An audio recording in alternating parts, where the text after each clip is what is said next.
Complement, এটা নিয়ে আমরা আলোচনা করব। তো অ্যাকচুয়ালি কমপ্লিমেন্ট বলতে আমরা বুঝাই কিছু প্রোটিনকে, সহজ কথা প্লাজমা প্রোটিন, মানে প্লাজমাতে অবস্থিত কিছু প্রোটিন ব্লাডের প্লাজমাতে, এবং এই প্রোটিনগুলো মেইনলি তৈরি হয় কই থেকে? হেপাটোসাইট থেকে। কি থেকে? হেপাটোসাইট। এটা থাকে কই? হেপাটোসাইট মানে হচ্ছে লিভারের সেল, রাইট? সো লিভারের সেল থেকে তৈরি হয়। আমরা জানি লিভার বিভিন্ন কোয়াগুলেশন ফ্যাক্টর, অ্যালবুমিন বা এরকম বিভিন্ন প্লাজমা প্রোটিন তৈরি করে, ঠিক একইভাবে কিন্তু এগুলো কমপ্লিমেন্টও তৈরি করে। তো এগুলার নাম আমরা যেহেতু সি মানে কমপ্লিমেন্ট, তাই C1, C2, C3, এভাবে C1 থেকে C9, তার পাশাপাশি কমপ্লিমেন্ট বি আমরা বলি, ডি আছে, আই আছে, তারপর হচ্ছে প্রোপারডিন। সো এরকম আসলে বেশ কিছু কমপ্লিমেন্ট আছে যেগুলো নিয়ে আমরা এক এক করে আলোচনা করব, বা এগুলার যে কন্ট্রিবিউশন, এই কোন কমপ্লিমেন্ট প্রোটিনটার কন্ট্রিবিউশন কী, এগুলো নিয়ে আমরা ডিটেলসে আলোচনা করব। বাট আমাদের মেইন যে জিনিসটা জানতে হবে যে কমপ্লিমেন্ট শব্দের এমনিতে অর্থ হচ্ছে কি? এমনিতে অর্থ হচ্ছে কোনো কিছু মানে ইমিউন সিস্টেমের বা ইমিউন রেসপন্স তৈরি করতে যে কাজ, সেটাকে অগমেন্ট করা, সেটাকে আরেকটু মানে বৃদ্ধি করা। কী করা? অগমেন্ট করা বা কমপ্লিমেন্ট করা, বা আমরা বলতে পারি পরিপূর্ণ করা। তো এই পরিপূর্ণ করতে গিয়ে কমপ্লিমেন্ট কিন্তু খুবই মেজর রোল প্লে করে। আমরা নর্মালি যখন পড়ে আসছিলাম গত ভিডিওতে কি নিয়ে? অ্যান্টিবডি নিয়ে। আমরা জানি অ্যান্টিবডি ওয়াই শেপ থাকে। সো এটা যদি একটা অ্যান্টিবডি হয়, এই যে হচ্ছে লাইট চেইনগুলো দিলাম। এখন এই অ্যান্টিবডির আমরা জানি হচ্ছে এখানে হচ্ছে অ্যান্টিজেন বাইন্ড করে, ভেরিয়েবল পোর্শনে অ্যান্টিজেন বাইন্ড করলো। আর এই যে পোর্শনটা, এই পোর্শনটাকে আমরা বলছিলাম এটা হচ্ছে এফসি পোর্শন। আর এই যে পোর্শনগুলো, এই পোর্শনগুলো হচ্ছে ফ্যাব পোর্শন, ফ্যাব, আর এগুলো হচ্ছে এফসি। এই জিনিসটা আমরা বলে আসছি, এফসি আর ফ্যাব। এখন এই যে এফসি পোর্শনটা, এই এফসি পোর্শনে আমি বলছিলাম, তোমরা দেখো আমার অ্যান্টিবডির ভিডিও না দেখলে তুমি এটা বুঝবে না। আমি ধরে নিয়েছি তুমি অ্যান্টিবডি জানো, তো অ্যান্টিবডিটা আমি খুব ভালো করে বুঝেছি, ওই ভিডিওটা দেখে আসো। এখন এই যে এফসি পোর্শন, এই এফসি পোর্শনে বেশ কিছু জিনিসের জন্য বাইন্ডিং সাইট থাকে। এফসি পোর্শনে কমপ্লিমেন্টের জন্য বাইন্ডিং সাইট থাকে, খুবই ইম্পর্টেন্ট কমপ্লিমেন্টের জন্য বাইন্ডিং সাইট থাকে। পাশাপাশি এফসি পোর্শনে ম্যাক্রোফেজের জন্য বাইন্ডিং সাইট থাকে, ম্যাক্রোফেজ বা ফ্যাগোসাইটিক সেল যেগুলো, তো ম্যাক্রোফেজের জন্য বাইন্ডিং সাইট থাকে, কমপ্লিমেন্টের জন্য বাইন্ডিং সাইট থাকে, ঠিক আছে? এই দুইটা কথা যদি তুমি জানো, তাহলে অ্যান্টিজেন যখন অ্যান্টিবডির সাথে বাইন্ড করলো, এই যে অ্যান্টিবডি এখানে অ্যান্টিজেন বাইন্ড করলে অ্যান্টিবডি কীভাবে অ্যান্টিজেনকে মারবে বা কীভাবে অ্যান্টিজেনের বিরুদ্ধে কাজ করবে, সেই জিনিসগুলো আমাদের জানা প্রয়োজন। আমি সেই জিনিসগুলো নিয়ে একটু সংক্ষেপে বলি। যে দেখো, আমি ধরলাম, আচ্ছা আমি পরের পেজে যাই। আচ্ছা ধরো আমি ধরলাম এটা হচ্ছে একটা ব্যাকটেরিয়াল সেল। তো ব্যাকটেরিয়াল সেলের মানে সেলের গায়ে অ্যান্টিজেন তো আছে, বিভিন্ন অ্যান্টিজেন আছে। তো এই যে হচ্ছে অ্যান্টিজেন, ব্যাকটেরিয়াটা আমাদের বডিতে ঢুকছে। এখন অ্যান্টিবডি কী করবে? প্রত্যেকটা মানে অ্যান্টিজেনের বিরুদ্ধে তো অ্যান্টিবডি তৈরি হবে। তো অ্যান্টিবডি যেগুলো, এখানে হচ্ছে আমি অ্যান্টিবডি টাকাচ্ছি। তো এই অ্যান্টিবডিগুলো হচ্ছে অ্যান্টিজেনের কাছে আসবে। অ্যান্টিজেনের কাছে এসে মেইনলি এই অ্যান্টিজেনগুলো এই যে বাইন্ড করবে এখান দিয়ে, কিন্তু মানে অ্যান্টিজেনগুলো আমি ধরলাম এই যে এখানে বাইন্ড করলো। যেটা হচ্ছে আমাদের সহজ কথায় বলতে গেলে এটা হচ্ছে ফ্যাব পোর্শন, অ্যান্টিজেন বাইন্ডিংয়ের জন্য যে ফ্রাকশন, সেখানে বাইন্ড করলো দুই সাইডই। তো বাইন্ড করার পরে এই যে এটা যে এফসি পোর্শন, এই এফসি পোর্শনে একটা অ্যাক্টিভেশন ক্রিয়েট হয়। মানে এফসি পোর্শনটা নর্মালি কনস্ট্যান্ট থাকে, ইনঅ্যাক্টিভেটেড থাকে, বাট যখনই এই অ্যান্টিজেনটা বাইন্ড করলো এই ফ্যাব পোর্শনে, তখন এই জায়গায় কী হয় যে আমি ধরলাম এই জায়গাটা, এই জায়গাটা বা এই জায়গাগুলোতে, মানে নর্মালি এই জায়গাগুলোতে কোনো কিছু বাইন্ড করে নাই, বাট যখনই এই ফ্যাব পোর্শনটাতে অ্যান্টিজেন বাইন্ড করলো, তখন এখানে আমি ধরলাম ম্যাক্রোফেজ বাইন্ড করলো। কী বাইন্ড করলো? ম্যাক্রোফেজ। কারণ আগেই বলে আসছি যে এফসি যে পোর্শনটা, এফসি পোর্শনে ম্যাক্রোফেজের জন্য বাইন্ডিং সাইট থাকে। তো ম্যাক্রোফেজ বাইন্ড করলো। তো যখন এখানে কি চলে আসলো? এখানে হচ্ছে একটা বড়, আমি যদি অন্য কালার দেখাই, এখানে আমি ধরলাম একটা হিউজ ম্যাক্রোফেজ এখানে চলে আসলো।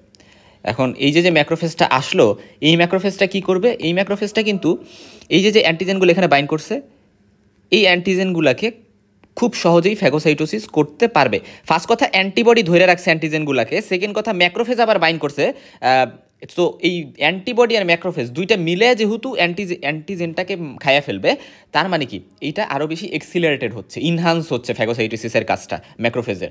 তো এই জিনিসটাকে আমরা বলি অপসোনাইজেশন। আমরা আগেই বলে আসছি এই কথাগুলো, অপসোনাইজেশন।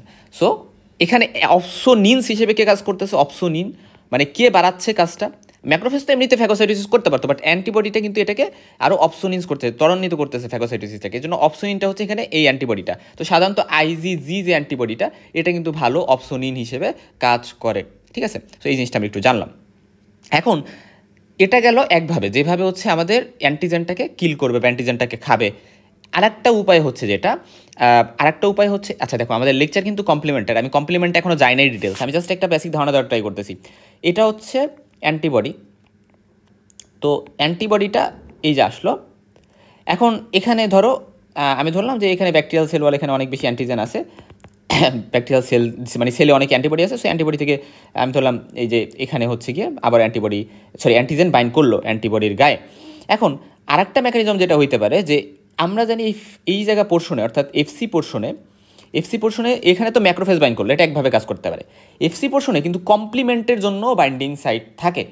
এই জিনিসটা ইম্পর্টেন্ট। হ্যাঁ, কী জিনিসটা ইম্পর্টেন্ট? এই জিনিসটা ইম্পর্টেন্ট যে এখানে কমপ্লিমেন্ট যে প্রোটিনগুলোর কথা বললাম C1 থেকে C9, ধরো এইগুলোর মধ্যে কোনো একটা এখানে বাইন্ড করলো, তো কোনো একটা বলতে এখানে সাধারণত C1টাই বাইন্ড করে সাধারণত প্রথমে। তো এখানে আমি ধরলাম C1টা বাইন্ড করলো। তো এই যে C1টা বাইন্ড করলো, এর ফলে আমরা দেখবো যে C1টা আবার পরবর্তীতে C4, আমি ধরলাম সাপোজলি C4কে অ্যাক্টিভেট করতেছে, C2কে অ্যাক্টিভেট করতেছে, সেটা পরবর্তীতে হচ্ছে C3কে অ্যাক্টিভেট করতেছে, সেটা পরবর্তীতে C5কে অ্যাক্টিভেট করতেছে, এবং সেটা পরবর্তীতে 7, 8, 9 মানে 6, 7, 8, 9 এগুলোকে অ্যাক্টিভেট করতেছে। এবং এইগুলো আলটিমেটলি এই যে মানে ব্যাকটেরিয়াল সেল এটাকে পুরো ধ্বংস করে দিতেছে, বা অ্যান্টিজেন তো যে ব্যাকটেরিয়া থেকে আসছে, সো ব্যাকটেরিয়াল সেলকে পুরো ধ্বংস করে দিতেছে।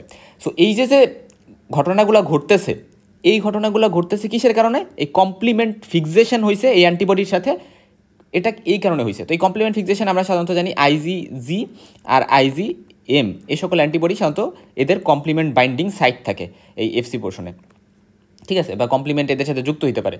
আচ্ছা, যাই হোক, সো এটা একটা উপায় যেভাবে হচ্ছে অ্যান্টিজেন বা আমাদের ব্যাকটেরিয়াল সেলটাকে ধ্বংস করছে, আর এটা হচ্ছে ম্যাক্রোফেজ হচ্ছে আরেকটা উপায় যেভাবে অ্যান্টিজেনগুলোকে ধ্বংস করে দেয়, ঠিক আছে। এখন এটা হচ্ছে অ্যান্টিবডি মিডিয়েটেড, এই দুইটা ক্ষেত্রেই আমরা দেখলাম যে অ্যান্টিবডি এখানে কন্ট্রিবিউট করতেছে। এবং অ্যান্টিবডি আরেকটা হচ্ছে যেভাবে কন্ট্রিবিউট করতে পারে, এই কমপ্লিমেন্টের মধ্যেই দেখো, লক্ষ্য করো, কমপ্লিমেন্টের মধ্যেই C1টা অ্যাক্টিভেট হয়ে আমি বললাম না যে এটা C3 হইতে পারে।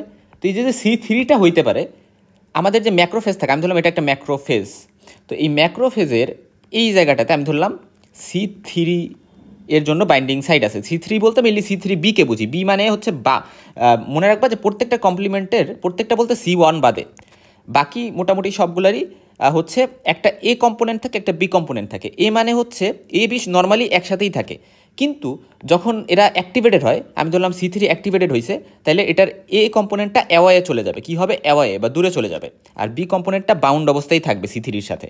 সো এভাবে মনে রাখতে পারো, তাহলে বাউন্ড থাকবে বি, এজন্য আমরা C3b লিখছি, মানে অ্যাক্টিভেটেড C3-র সাথে তো বি থাকবেই।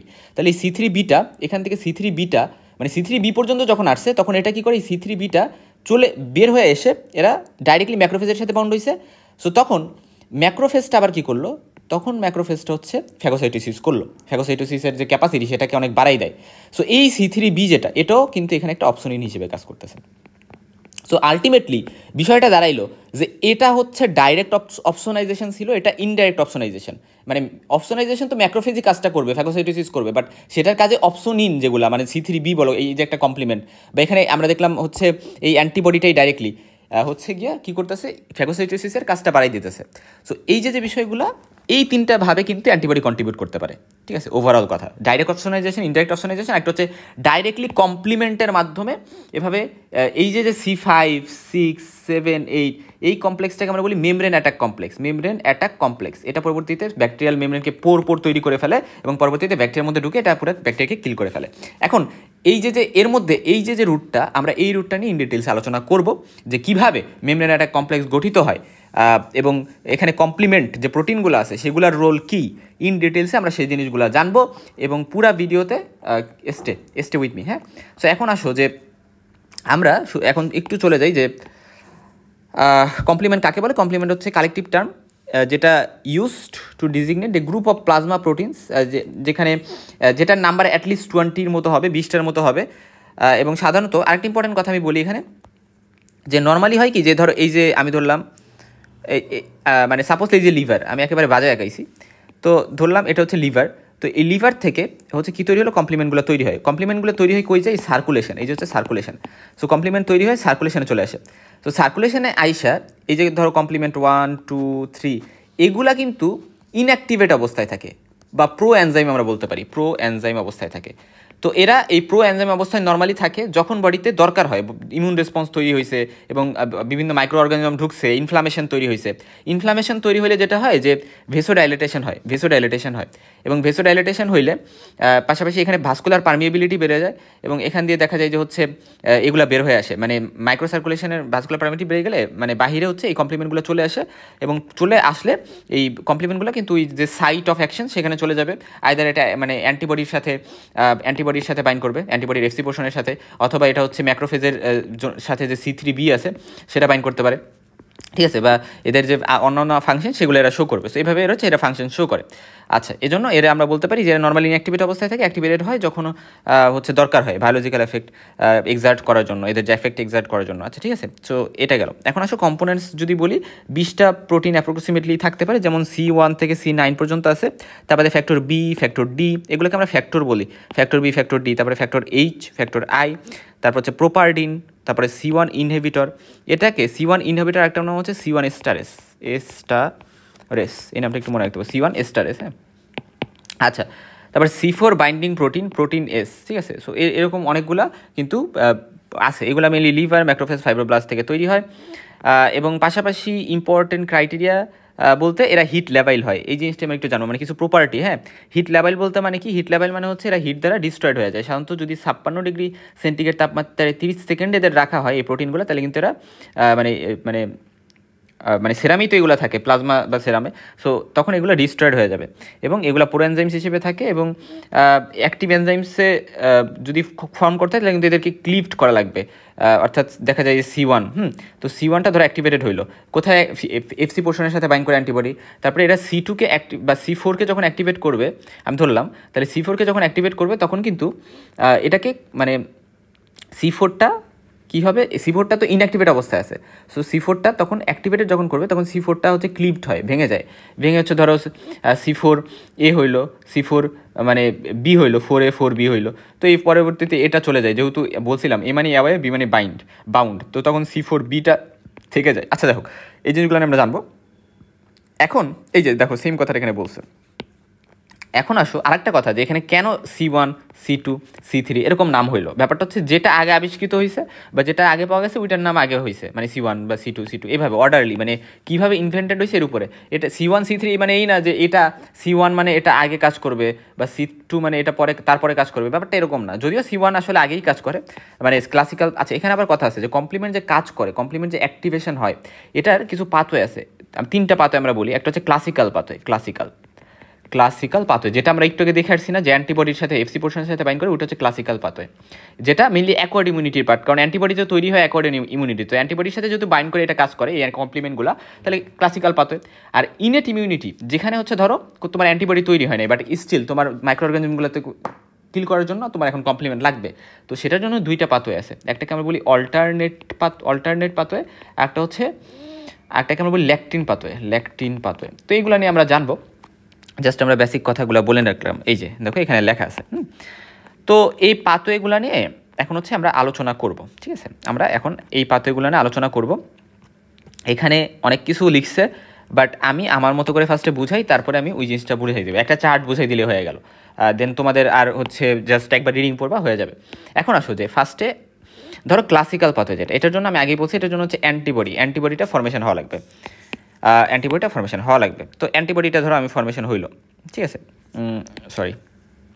এই যে ধরো অ্যান্টিবডি, তো অ্যান্টিবডি আমি আঁকাইলাম, তো অ্যান্টিবডিটা হচ্ছে কী করছে, এখানে আমি অ্যান্টিজেন বাইন্ড করছে, সো অ্যান্টিবডি অ্যান্টিজেন কমপ্লেক্স গঠিত হইলো। সো ক্লাসিক্যাল যে পাথওয়ে, ক্লাসিক্যাল পাথওয়ের অ্যাক্টিভেটর, মানে ক্লাসিক্যাল পাথওয়েটা যদি অ্যাক্টিভেটেড হইতে হয়, এই পাথওয়েটা বা এই পথটা যদি চলতে হয়, তাহলে অ্যান্টিজেন অ্যান্টিবডি কমপ্লেক্স গঠিত হইতে হবে, এটা মাস্ট, এটা থাকতেই হবে। সো এটা হচ্ছে প্রিরিকুইজিট বা এটা অ্যাক্টিভেটর বলতে পারি, যে ক্লাসিক্যাল পাথওয়ের activator antigen antibody complex, so এটা গঠিত হইল। এখন গঠিত হওয়ার পরে যেটা হবে, আমি আগেই বলছিলাম যে এখানে এফসি পোর্শনে কিসের জন্য সাইড থাকে, C1 এর জন্য সাইড থাকবে। সো C1টা এখানে বাইন্ড করলো এবং C1টা বাইন্ড করে এখানে আমি ধরলাম অ্যাক্টিভেটেড হইলো, মানে এগুলো তো প্রো এনজাইম হিসেবে থাকে, ইনঅ্যাক্টিভেটেড অবস্থায় থাকে, সো অ্যাক্টিভেটেড হইলো। যখন ইনফ্লামেশন হইলো তখন ওই যে ভেসেল থেকে ভাস্কুলার পারমিয়েবিলিটি বেড়ে যাওয়ার কারণে বের হয়ে আসলো এবং এখানে বাইন্ড করলো। বাইন্ড করার পরে এই C1টা কী করে, C1টা হচ্ছে C4 মনে রাখবা, C1 এর পরে কিন্তু C2 না, C4কে ফার্স্টে অ্যাক্টিভেটেড করবে, ঠিক আছে। এখন C4কে অ্যাক্টিভেটেড করলে মেইনলি হচ্ছে এখানে আমাদের আগেই বলছি যে এখানে দুইটা কম্পোনেন্ট থাকে, A B এইভাবে একসাথে থাকে C4-এরই বা মানে সবগুলা C এর সবগুলাই A1 বাদে, C1-এর A বা B কম্পোনেন্ট নাই। সো A কম্পোনেন্ট থাকে, B কম্পোনেন্ট থাকে। সো এই কম্পোনেন্টগুলোর মধ্যে এগুলো বাউন্ড অবস্থায় থাকে, বাট পরবর্তীতে যখন অ্যাক্টিভেটেড হয় C4টা তখন এটা চলে যায়, থাকে হচ্ছে B, এজন্য C4B হচ্ছে থাকবে। ঠিক আছে, আচ্ছা। এখন পরবর্তীতে C4B যে কাজটা করে এটা হচ্ছে C2কে অ্যাক্টিভেট করবে। তো C2কে অ্যাক্টিভেট করলে C2ও সেমভাবে AB থাকে, তো এটা চলে যাবে, বিটা থাকবে, তাহলে 2B, রাইট? এখন এই যে C4B 2B এগুলা থাকলো, এই C4B আর 2B এগুলা কিন্তু একটা জিনিসের মানে কনভার্টেজ হিসেবে কাজ করে। এরা হচ্ছে C3 যেটা, এটাকে মানে C3 কনভার্টেজ হিসেবে এই দুইটা কাজ করে, এইগুলো একসাথে C4B আর 2B। সো এগুলা যে কাজটা করে এগুলো হচ্ছে C4B 2B এগুলো একসাথে কাজ করে, যে কাজটা করলো C3 যেটা, এই 3কে হচ্ছে গিয়ে কী করলো, 3কে ক্লিপড করলো, বা আমি বলতে পারি 3কে অ্যাক্টিভেট করলো এবং এটার বিটা থাকলো। আচ্ছা সরি, মানে 3টাকে অ্যাক্টিভেট করে এটার বিটা রাখলো। সো C3কে হচ্ছে গিয়ে এরা মানে অ্যাক্টিভেট করলো, বা C3 এর কনভার্টেস মানে C3-তে C3A আর B দুটাকে আলাদা করে দেন এটাকে পাঠিয়ে দিল, বিটাকে রেখে দিল। সো এই জিনিসটা করলো, এই জন্য এটাকে আমরা C3 কনভার্টেস বলি। এখন আসো এই পুরাটা মিলে এই পুরাটাকে আবার আমরা বলি হলো গিয়ে, লক্ষ্য করো, এই পুরাটাকে আমরা আবার বলি হচ্ছে C5 কনভার্টেস। ফলে এখানে কি হবে, এখানে হচ্ছে C5 কনভার্টেড যেহেতু, তাই এখানে এখানে একটা ইম্পর্টেন্ট কথা আছে। এখন তুমি যখন কমপ্লেক্সগুলো লিখবা তখন কিন্তু এখন আর তুমি C4B 2B 3B এটার সাথে তুমি 5B লিখবা, ব্যাপারটা এরকম না। এখন এগুলা C5 কনভার্টেস, C5কে এরা কনভার্ট করে হচ্ছে কি করবে, C5B করে দিবে। এখন এগুলো এখন বাদ, এখন আর তুমি C5Bর সাথে এগুলা লিখবা না। সো এই কথাটা মনে রাখবা। এখন আসো যে C5B যেটা, এটা কি করবে, এখন C6 যেটা আর C7 যেটা, এগুলাকে এখন এটার সাথে নিয়ে নিবে, ফলে C5B 6 7, ঠিক আছে। এবং পরবর্তীতে C8 আর C9 এগুলাকেও সাথে নিয়ে নিবে। C8 মানে এই C5B আর C6 7 এগুলা মিলে হচ্ছে 8 আর 9কে অ্যাক্টিভেট করে সাথে নিয়ে নিবে। সো 8 9 সাথে নিয়ে নিল, দুইটা আলাদা পয়েন্ট কিন্তু, যে C5 হচ্ছে ফার্স্টে 6 7কে সাথে নিছে, 6 7 আর 5B মিলে পরবর্তীতে 8 আর 9কে সাথে নিছে। তো এই কমপ্লেক্সটাকে আমরা বলি হচ্ছে membrane attack complex. Membrane attack complex মানে মেমব্রেনকে অ্যাটাক করবে, কার মেমব্রেনকে, এই যে ব্যাকটেরিয়াল আমি ধরলাম সেল আউটার যে কাভারিং। সো তো এটার যে ব্যাকটেরিয়ার যে মেমব্রেন আছে সেল মেমব্রেন, তো এটার বিরুদ্ধে কি করবে, এরা হচ্ছে এভাবে ধরো এই প্রোটিনগুলো, এগুলো তো প্রোটিন আলটিমেটলি, এখানে অনেকগুলো প্রোটিন, রাইট? এই প্রোটিনগুলো কী করবে, আমি ধরলাম ধরো এই যে একটা প্রোটিন, এই একটা প্রোটিন, এই যে একটা প্রোটিন, এই যে একটা প্রোটিন। তো এরা কী করে, এরা হচ্ছে আমাদের যে সেল মেমব্রেনটা আছে সেটাতে এইভাবে বিভিন্ন পোর তৈরি করে। পোর মানে কি, গর্ত, পুরা ফুটা করে ফেলে, যেটা হয় যে পানি, H2O বা বিভিন্ন ইলেকট্রোলাইটস এগুলো কী করবে, এর মধ্যে দিয়ে ঢুকে যাবে। সো যখন এটার মধ্যে ঢুকবে ব্যাকটেরিয়াল সেল ওয়ালে, তো ব্যাকটেরিয়াল সেল ওয়ালে ইন্টিগ্রিটি নষ্ট হয়ে গেছে, এবং সেল মেমব্রেনের ফলে ইন্টিগ্রিটি নষ্ট হয়ে যাওয়ার কারণে এটা ব্যাকটেরিয়াটা মরে যাবে, যেহেতু এগুলা ঢুকতেছে, পানি সোয়েলিং হয়ে যাবে, যেহেতু এইভাবে পোর হয়ে গেছে।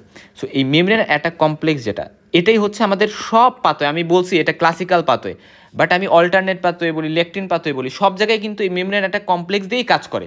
বাট এই যে প্রসেসটা বললাম, যেহেতু অন্য পাথোয়গুলোতে অ্যান্টিজেন অ্যান্টিবডি কমপ্লেক্স থাকে না, কারণ ওই পাথোয়গুলো ইনেট ইমিউনিটির পার্ট, ওইগুলো হচ্ছে ইনস্ট্যান্ট কোনো একটা ব্যাকটেরিয়া ভাইরাস ঢুকছে, কারণ অ্যান্টিবডি তৈরি হইতে টাইম লাগে, আমি ধরলাম 1 থেকে 2 সপ্তাহ টাইম লাগতেছে। IgM যে অ্যান্টিবডি অথবা IgMটা ফার্স্টে অ্যাপেয়ার করে 1 থেকে 2 সপ্তাহ পরে, পরবর্তীতে IgG অ্যাপেয়ার করতে পারে। সো IgM এবং IgG এই দুইটার ক্ষেত্রে মেনলি ক্লাসিক্যাল পাথো, এই জিনিসটা মনে রাখবা।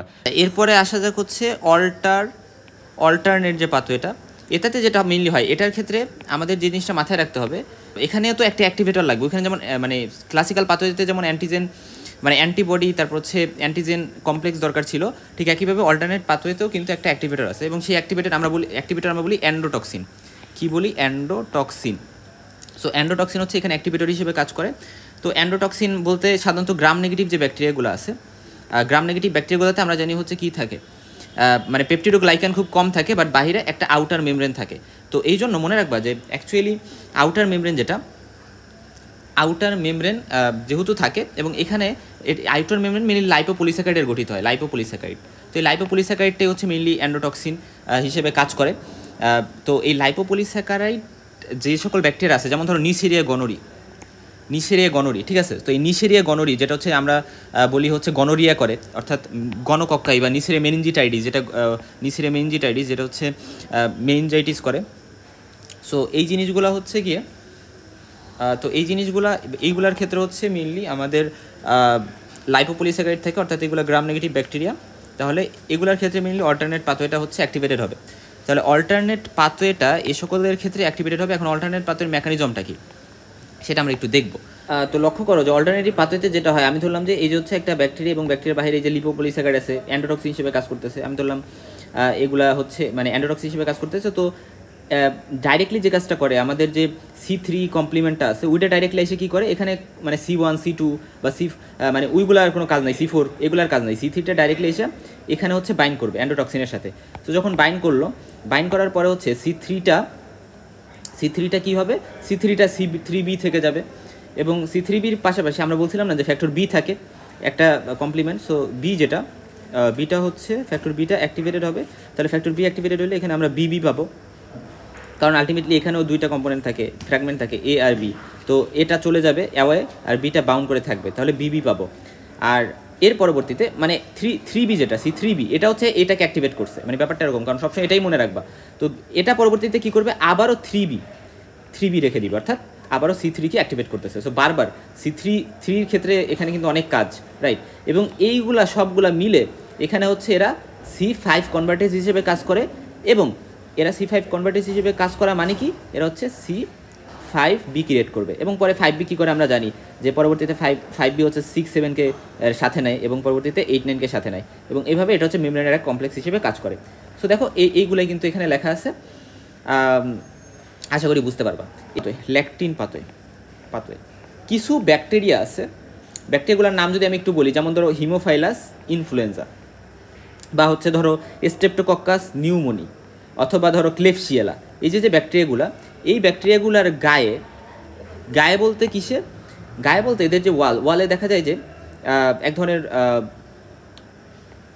ধরনের কম্পোনেন্ট থাকে, সেটা বলি আমরা মান্নান, ঠিক আছে, এক ধরনের কার্বোহাইড্রেট কম্পোনেন্ট মান্নান। তো এই মান্নান যে সকল ব্যাকটেরিয়া থাকে, সেগুলো যদি আমাদেরকে অ্যাটাক করে, হিউম্যানে ধরো অ্যাটাক করলো, যে পার্সেন্টটাতে অ্যাটাক করছে এই ব্যাকটেরিয়াগুলা যেগুলোতে মান্নান আছে, এই মান্নান এর জন্য মানে মনে রাখবা যে আমাদের যে ব্লাড, সেই ব্লাডে একটা প্রোটিন থাকে যেটাকে আমরা বলি মান্নান বাইন্ডিং ল্যাকটিন। তো এই যে মান্নান বাইন্ডিং ল্যাকটিন, এটা হচ্ছে প্রোটিন, এটা পদ্ধতিতে থাকে। তো যখনই এই মান্নানযুক্ত কোনো একটা মানে ব্যাকটেরিয়া অ্যাটাক করলো, তখন এই প্রোটিনটা যায় কি করে, ওই মান্নানের ওই জায়গায় হচ্ছে এটার জন্য রিসেপ্টর থাকে, এবং সেখানে যায় হচ্ছে এটা লাগে, এবং যখন লাগে তখনই হলো এই পাথওয়েটা অ্যাক্টিভেটেড হবে। তার মানে আমরা জানতে পারতেছি যে এই যে ল্যাকটিন পাথওয়ে, এটা শুধুমাত্র স্পেসিফিক কিছু ব্যাকটেরিয়া যাদের ক্ষেত্রে মান্নান থাকে তাদের ক্ষেত্রেই কিন্তু হবে। সো এই জিনিসটা আর কি ইম্পর্টেন্ট। এখন তাহলে এটাতে কি হয় যে বিষয়টা এরকম যে আমরা যখন ক্লাসিক্যাল পাথওয়ে পড়ছিলাম, ক্লাসিক্যাল পাথওয়েতে C1টা ফার্স্টে C4কে অ্যাক্টিভেট করছিল, তারপর 2কে। এখানেও সেম ঘটনা, এখানেও ফার্স্টে C4কে মানে ক্লিভ করবে বা ভাঙবে, পরবর্তীতে C4কে ভেঙে হচ্ছে মানে ব্যাপারটা এরকম যে ফার্স্ট হচ্ছে C4b হবে, মানে যখন মান্নান বাইন্ডিং ল্যাকটিন দ্বারা অ্যাক্টিভেশন হলো, তারপর ফার্স্টে C4b হবে, তারপর হচ্ছে 2b হবে। তো এটার পরে যে পাথওয়েটা ছিল ক্লাসিক্যাল পাথওয়েতে, সে সেম জিনিসগুলো ঘটবে, যে এটা পরবর্তীতে হচ্ছে মানে 3b মানে C3 অ্যাক্টিভেটর হিসেবে কাজ করবে, এবং পরবর্তীতে কিন্তু সেটা আবার 5b কনভার্টেজ মানে C5 কনভার্টেজ হিসেবে কাজ করবে। সো আলটিমেটলি এভাবে কাজ করে যাবে, এবং পরবর্তীতে মেমব্রেন একটা কমপ্লেক্স গঠন করবে। সো এগুলাই হচ্ছে এই 3টা পাথওয়ে, আশা করি বোঝা গেছে। আচ্ছা, ঠিক আছে, এখন আমাদের এখানে বেশ কিছু জিনিস কিন্তু জানতে হবে। কী জিনিস জানতে হবে, যে অল্টারনেট পাথওয়েতে অ্যাক্টিভেটের জন্য এই যে গ্রাম নেগেটিভ ব্যাকটেরিয়ার যে লাইপোপলিস্যাকারাইডস বা গ্রাম পজিটিভ ব্যাকটেরিয়ার ক্ষেত্রে এটা অ্যাক্টিভেট হতে পারে। আমি শুধু গ্রাম নেগেটিভ বললো, যেমন টেকুইক অ্যাসিড, তারপর হচ্ছে fungal cell wall, viral envelope, তারপরে কোবরা ভেনম, তারপরে অ্যাগ্রিগেটেড আইজিআই ইমিউনোগ্লোবুলিন যেটা আছে, সো এগুলোও কিন্তু অ্যাক্টিভেটর হিসেবে কাজ করতে পারে। সো এটা পরে জানতে হবে যে কী কী জিনিস হচ্ছে অল্টারনেট পাথওয়ের অ্যাক্টিভেটর হিসেবে কাজ করতে পারে। আর ওই যেটা হচ্ছে আমাদের ক্লাসিক্যাল পাথওয়ে, এটা একেবারে সোজা, যে অ্যান্টিবডি অ্যান্টিজেন কমপ্লেক্স, ঠিক আছে।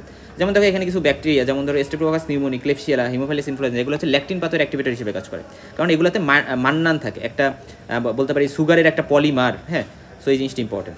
আইজিএম কিন্তু মোর ইফিসিয়েন্ট কমপ্লিমেন্ট অ্যাক্টিভেটর, কমপ্লিমেন্টকে আইজিএম বেশি অ্যাক্টিভেট করতে পারে। এটা কেন?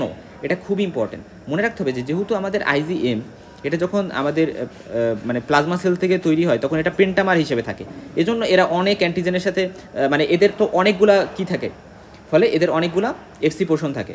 সো এই এফসি পোর্শনের সাথে তাহলে অনেক বেশি কমপ্লিমেন্ট মানে যুক্ত হতে পারবে, ফলে এগুলোকে আমরা কমপ্লিমেন্ট মানে বেশি কমপ্লিমেন্ট অ্যাক্টিভেটর আমরা বলতে পারি। সো এখানে কিন্তু এগুলো এক্সপ্লেন করা আছে।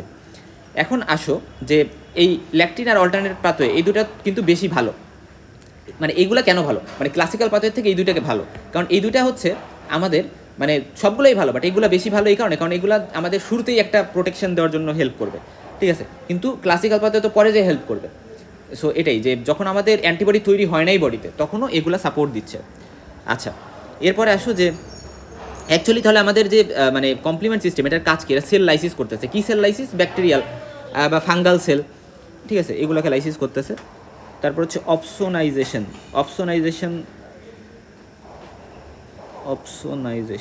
আচ্ছা, অপসোনাইজেশন যেটা, সো C3b যেটা একটা অপসোনিন হিসেবে কাজ করে, সো এটা অপসোনাইজেশন করে, যেটা আমি আগে বলে আসছি।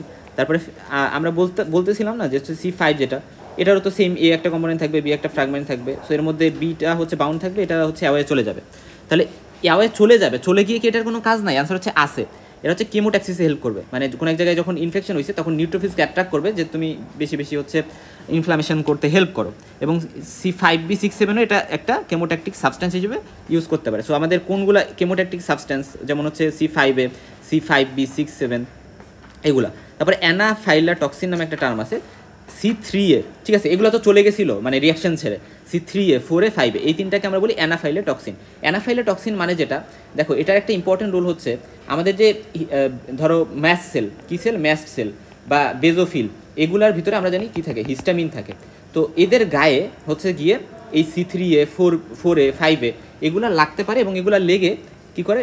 ডিগ্রানুলেশন করে দেয়, ফলে হিস্টামিনগুলো বাহিরে বের হয়ে আসে। এর ফলে সুবিধা যেটা হয় যে হিস্টামিন যদি বাইরে বের হয়ে আসে, আমরা জানি হিস্টামিন ভেসোডাইলেটেশন করে।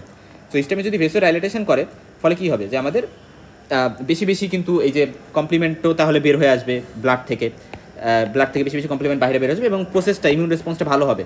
সেই জন্য কিন্তু এরা অ্যানাফাইলে টক্সিন হিসেবে কাজ করে। এবং এগুলা আর অ্যানাফাইলিকটিক যে রিয়াকশন, সেটা কিন্তু সেম না।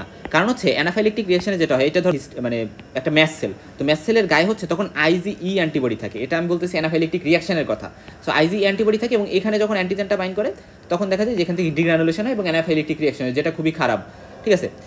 কিন্তু এখানে যেটা হয় অ্যানাফাইলেটক্সিনের ক্ষেত্রে, এগুলো কিন্তু IgE মিডিয়েটেড না। সো এই পার্থক্যটা জানা লাগবে। এবং স্টিমুলেশন অফ অ্যান্টিবডি প্রোডাকশন, এটা এই কারণে জানা ইম্পর্টেন্ট, কারণ মনে রাখবা যে C3b এর জন্য আমাদের বি সেলেও কিন্তু রিসেপ্টর থাকে।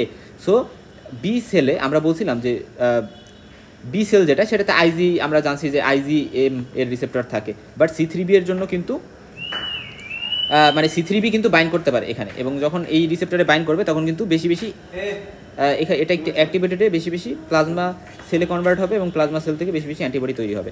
সো আলটিমেটলি অ্যান্টিবডি প্রোডাকশনের ক্ষেত্রে এটা স্টিমুলেশন দিচ্ছে, ঠিক আছে। এখন অ্যানাফাইলাটক্সিন হিসেবে কী কী কাজ করে, কেমোট্যাকটিক ফ্যাক্টর হিসেবে কী কী কাজ করে, অপসোনিন হিসেবে কী কী কাজ করে, এটা জানা লাগবে। মেমব্রেন অ্যাটাক কমপ্লেক্স মানে এইটা।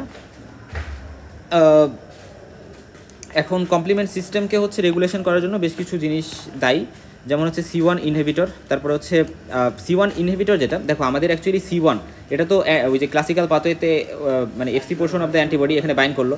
তো এখানে C1 কিন্তু এক্সেসিভ প্রোডাকশন হওয়া যাবে না, এটা একটা মানে লিমিটেশন আছে, যে আচ্ছা এতটুকু প্রোডাকশন হইতে হবে। এটা যদি দেখা যায় যে এক্সেসিভ প্রোডাকশন হয়ে গেছে, তাহলে তো হবে না। এজন্য যে জিনিসটা দায়ী সেটা হচ্ছে C1 ইনহিবিটর, বা এটাকে আমরা এস্টারেজও বলে থাকি, C1 এস্টারেজ। সো এটা হচ্ছে মেইনলি আমাদের